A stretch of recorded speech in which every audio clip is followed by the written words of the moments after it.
Guten Tag, YouTube. This is Nucky 101 speaking. Now, today I'm going to be reviewing Bionicle set number 71311, Umarak, or Umarak, whichever way you want to pronounce it. The Hunter comes with 171 pieces, as you can see before you.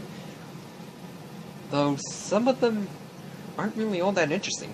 A lot of the stuff we've seen before. Although some of them, such as these, are in new colors. These are the Queen Beast wing pieces, and as you can see, they're the same kind of tinnish hue as Pohado's armor. And then we have two of them.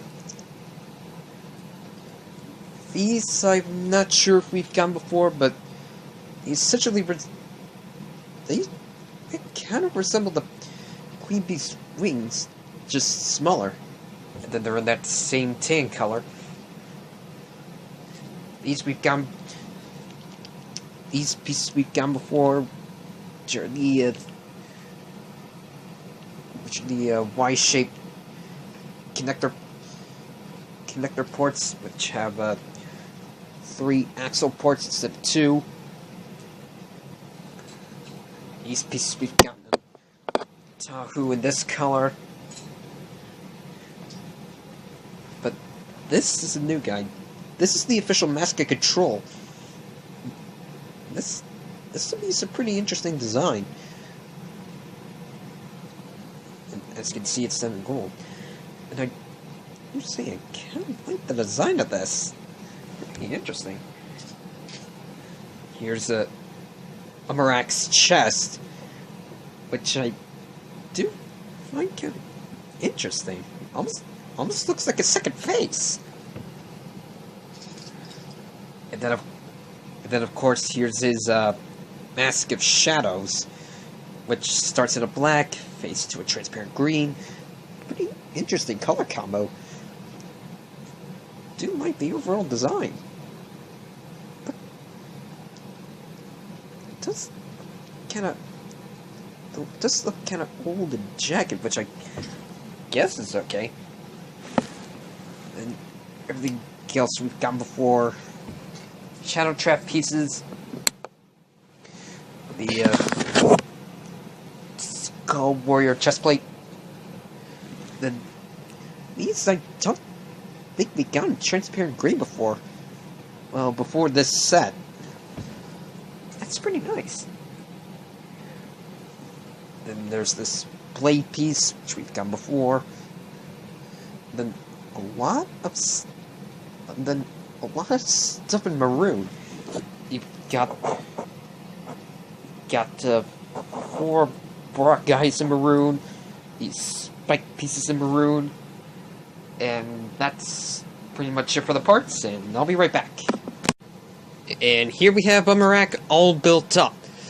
Now, just as a heads up, I have cheated on this guy a little bit and added my own pieces, as can be seen with the way this is right here, and then these armor planings on his heels. But basically, up on his thigh, I added this blue cross peg, so I can attach this hinge to Umarak's leg. Because if you take a look at the instructions here, let me see if I can get it to the right page. Yeah. As you can see right here, there are some loose parts, so and that's for the Shadow Trap gimmick, which I'll get into in a little bit. But basically, the hinge connecting the Shadow Trap body into place, and the Shadow Trap's eye were loose parts, so I added them on to make sure they're not left behind. But anyways, moving on, I kind of actually like what they were going for this guy. The black, the maroon, the transparent green, gunmetal gray, and brown, they really work together really well. Nice. Then, of course, the waist action feature, which I don't really see a purpose for that knob. I just see this as kind of an extra joint But, anyways, getting onto the design, I kind of like what they did for the legs. With this whole, piston system. This kind of reminds me of what they did for, Firelord and Rocket XL back in 2011. The shoulder piston system. This is a really good idea going on here. Then I do honestly like the design of the head, though you probably can't see the red through my tablet camera, but but I do say that the deer antlers kind of complement the mask really well.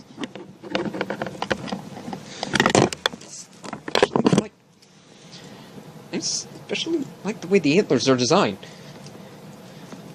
and of course with all Bionicle heads pop off the mask, the antlers do move with the brainstalk, in case you didn't notice. And then, so that you can put on the mask of control, and then in case you haven't seen Journey 1, this you don't really see happening, as the minute Umbrak dons the mask, he kinda mutates, if you know what I mean.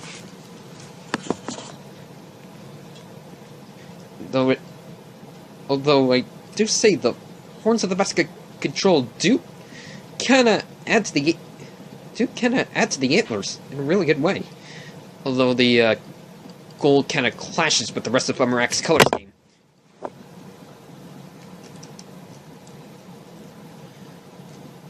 Come on, get on. Here we go. And then here's his, as you can see, I have him with his hunter bow, which obviously shoots studs. And I do kind of like the design of the bow. It is a bit curvy. But that's kind of the way. That's kind of the way bows are supposed to be.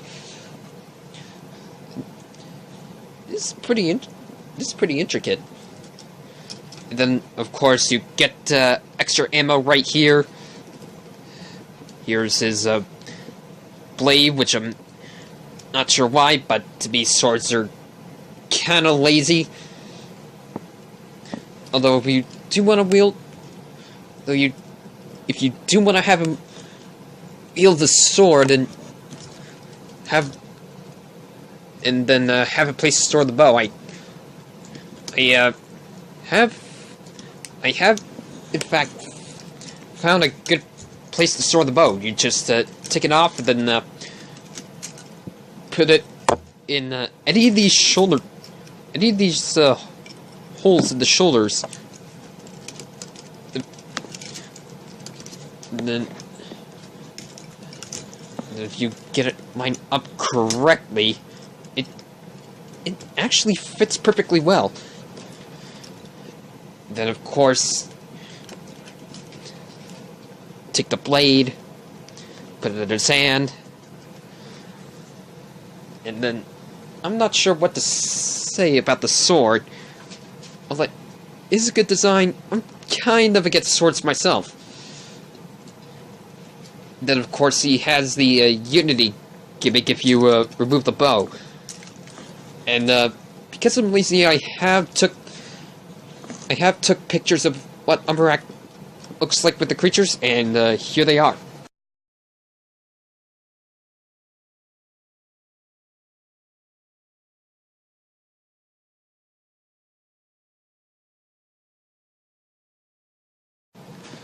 Okay, so that was Umbrak with the creatures, and then moving on to the Shadow Trap gimmick, which is pretty interesting if I do say so myself. You actually hit the Shadow Trap really well. You just take off the shoulder pads, remove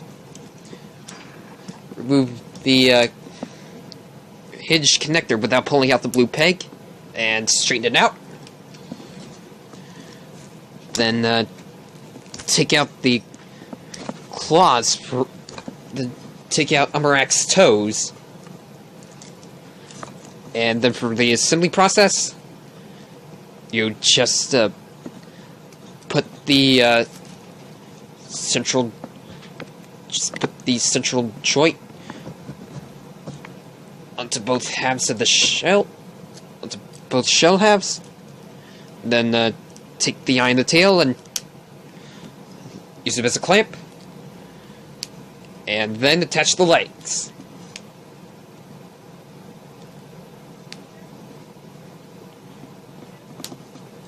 And then this is what the shadow trap looks like. It's pretty interesting in my opinion, although pretty standard. Opening and closing shell, movable legs, chain tail, pretty interesting. And yeah, that's pretty much it for Amarak. Please rate, comment, and subscribe. This is like a Nookie 101 saying, Auf Wiedersehen. Oh, and by the way, Amarak does look okay without the shadow trap, though I kind of prefer to have it with the shadow trap on, because then he looks more armored. But anyways, yeah, now that's it. So, Auf Wiedersehen.